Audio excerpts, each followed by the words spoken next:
Energy Media readers, we've got a bit of a fun interview today. Russell Cobb is a professor at the University of Alberta, but he's originally from Oklahoma. We're not going to hold that against him, but especially since he's written a very entertaining book about some of the wacky, eccentric characters and events in Oklahoma history. So welcome to the interview, Russ. Thanks a lot, Markham. Good to be here. Well, I've been to Oklahoma a number of times, and I'm familiar with, some of the wacky characters that you write about, like Oral Roberts, the televangelist. And this sounds like a delightful project. And why don't you give us an overview of the book?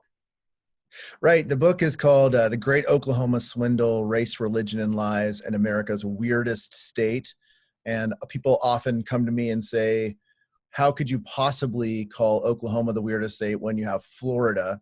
And to which I respond, did you see the news item about the man with a rattlesnake, a bottle of Jack Daniels, a can of uranium, a pistol and crystal meth who was pulled over on a routine traffic stop? Well, that's Tuesday in Oklahoma. And basically, we all know that it's a little wacky. It's actually Alberta's evil twin, Oklahoma is. And really, we've known that for a while, and you can see that in the news. You can see that on, the Netflix show Tiger King, for example. But what I really wanted to do is dig a little deeper into how it got so strange and look at some of the historical processes that shaped it.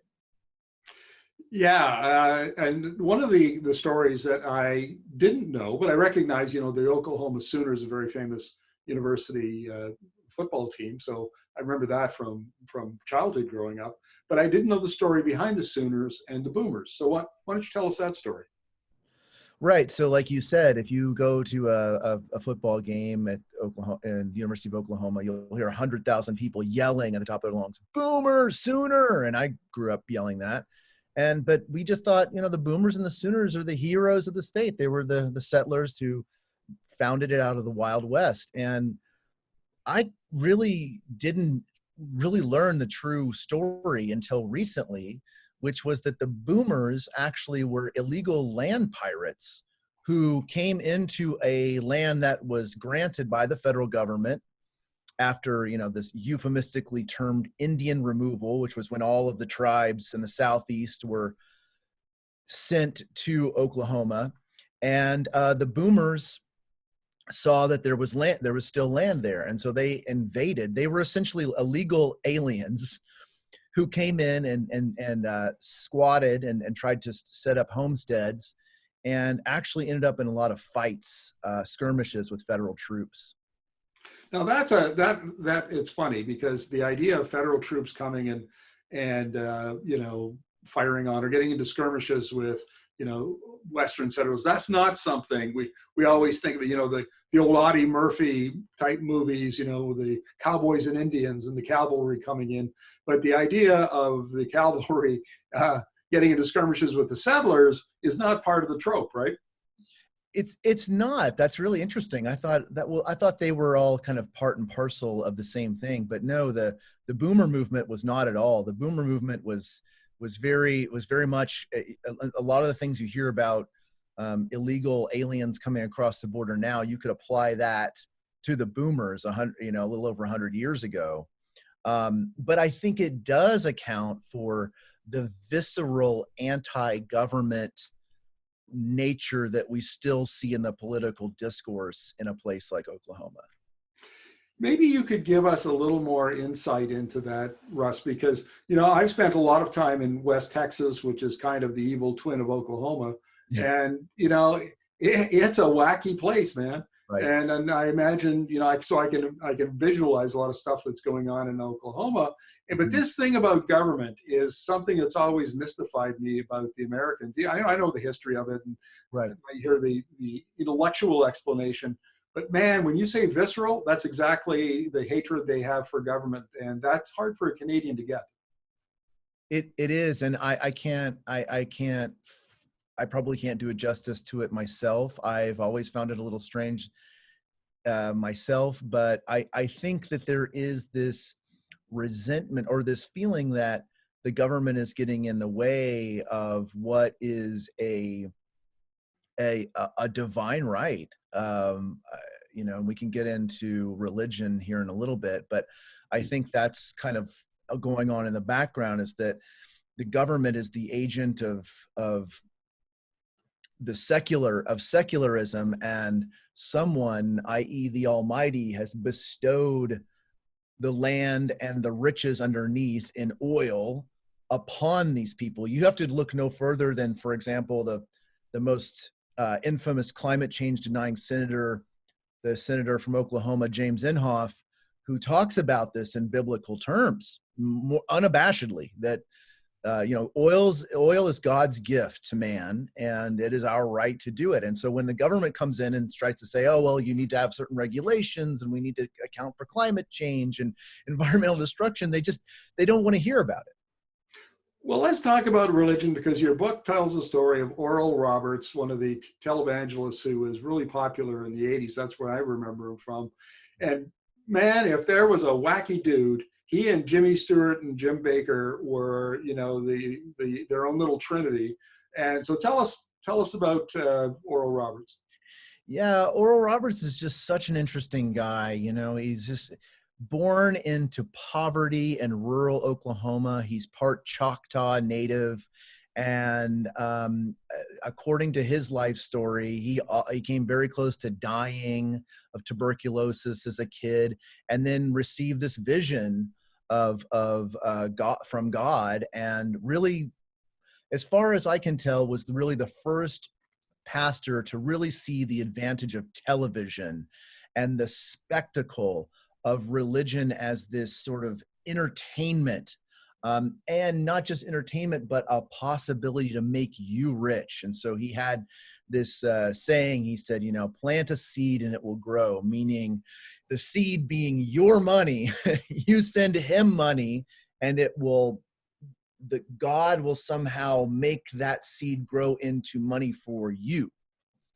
Yeah, and it's kind of crazy, because I know people back in the 80s who actually sent money to him every month in Oklahoma. They'd write out a check and stick it in the mail, because and as the revelations came out about his, you know, increasingly erratic behavior, and he was kind of, you know, humiliated and you know, taken off his pedestal, they can say, well, you know, he's a man of God. That's we gotta right. support that work. So he did, yeah. I mean, he would often be lampooned a little bit, but you know, when in I think it was 1982, he holed himself up in his prayer tower. This is his hospital behind me, by the way. It's now no longer a hospital, went bankrupt pretty quickly. But you know, and he said, if I don't get $8 million in the next week, God's going to call me home. Well, even people who felt kind of sorry for him, and they sent him money. I've got a great story for you, Markham, about this hospital. Actually, for a while, this was the tallest building in the state of Oklahoma, and the state sued him, saying, you cannot build this hospital. You're going to overbuild. We don't have the demand for it. And he went ahead and built it anyway. His first doctor was none other than a guy named John Merriman, who was a doctor in Saskatchewan.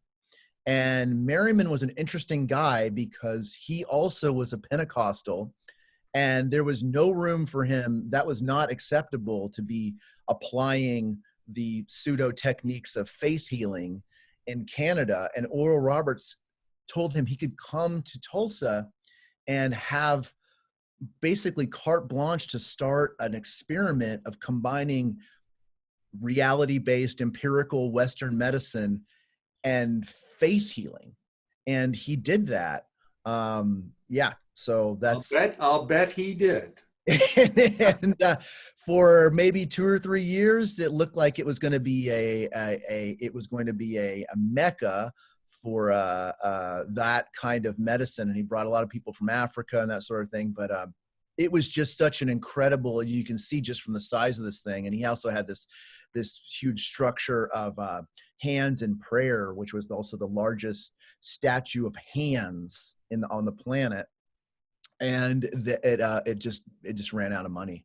So now it's mostly vacant behind me. Look, you know, nobody can accuse Oral Roberts of doing things in half measures. You know, Yeah, but that guy was out on the edge, and it doesn't surprise me at all that he was. You know, when you see a 900-foot Jesus in the suburbs, you got to build something 900 feet to show your worthiness. Wow, that's astonishing. So last character we're going to talk about, or you're going to talk about him, is Ralph Shorty. I know nothing about Mr. Shorty, so enlighten us. Fascinating character. Again, another just embodiment of what I call the great Oklahoma swindle. Just, you know, also impoverished native guy originally from a reserve in Nebraska, comes to Oklahoma for a Bible college, not very well educated, but finds that the more you can talk about illegals, about Sharia law, about gays, and the federal government, you throw all those things in a mix and people will vote for you. And so he came up with the craziest bills you can imagine. At one point he was saying that Sharia law was a threat to an existential threat to the Constitution of Oklahoma. And so we should have a constitutional amendment against it. Of course, no one had ever even tried to implement Sharia law in Oklahoma. At one point, the citizens of Oklahoma actually put through a popular referendum reclassifying misdemeanor drug offenses as misdemeanors. They had been classified as felonies. So you can imagine, you've got an ounce of marijuana and you're pulled over and that's a felony. I mean, that's insane. So the people of Oklahoma had voted for this law. We're going to make that a misdemeanor. Shorty comes along and says, the people don't know what they're voting on. I'm going to reclassify that as a felony. Now this, you can't make this up, Markham. Like a month later, Senator Shorty is arrested in a motel room in Oklahoma City, having sexual relations with a 17-year-old boy while high On marijuana. Well, the karma of that he had come very close to blocking marijuana possession as a misdemeanor that's just too rich, right? You know that the Republican senators and that whole machine is replete with irony, shall we say? Well, and he was also Donald Trump's campaign chair in Oklahoma. I should mention Ralph Shorty was. So of course he was. Of course he was. We would expect nothing less of Senator Shorty. Well, look, one of the things I want to finish off our interview with is the role of religion in all of this, because you and I were talking, and I opined that, you know, once you accept the fact that the world is a magical place, that there are, you know, mystical beings and deities and angels and all those sort of things, you can essentially believe anything. You can be, you know, you're persuaded to believe anything. And it seems to me that, you know, in places like Oklahoma, they just take it to the extreme. I mean, they push the boundaries of, you know, snake handling and all sorts of silly things. And so what role is religion played in some of these stories and in the history of Oklahoma? I just find that religion, specifically a very narrow version of Protestant evangelical Christianity, has been the way to justify whatever kind of nefarious policies you want to get through, whether it's deregulation, whether it's denying climate change, whether it's lowering corporate taxes. If you can spin it somehow as biblical, you can get away with murder. You can literally get away with murder. And you just look at the most recent pandemic. I know I've been away. I know I've been living in Canada for too long, because I saw that Governor Stitt, as isolation became a practice and it became clear that the pandemic was not going to stop at God's own country, it was going to affect everyone equally. He called for a day of prayer, and he had a primetime array of, all of them were evangelical Protestants, not even just a token Catholic. That was primetime prayer. And I thought, if there was ever a time to stress the importance of science and reality-based research, it is right now. So I just find it as a way to that the powerful, that the elites, the political elites, and especially, have found that as a convenient justification for anything they want to get away with. Russ, this is fascinating. I could talk to you about Oklahoma for another 15 minutes. But, thank you very much. Really appreciate this. Folks, go out and get a copy of Russ's book. Where can they find it, Russ? It's at any bookstore. You can find it online. Local bookstores here in Edmonton, I know, are carrying it. It's, well, I had a copy of it around here with me, but I don't. Author who doesn't have a copy of his book. Sounds like a swindle myself. The great Oklahoma swindle. Markham, it's been really fun talking to you. When I knew that you knew something about Oklahoma and Texas. I knew we had things we could have a chat. Hit it off. So thanks a lot, Russ, and I'm sure we'll be talking to you again. Great. All right. Take care.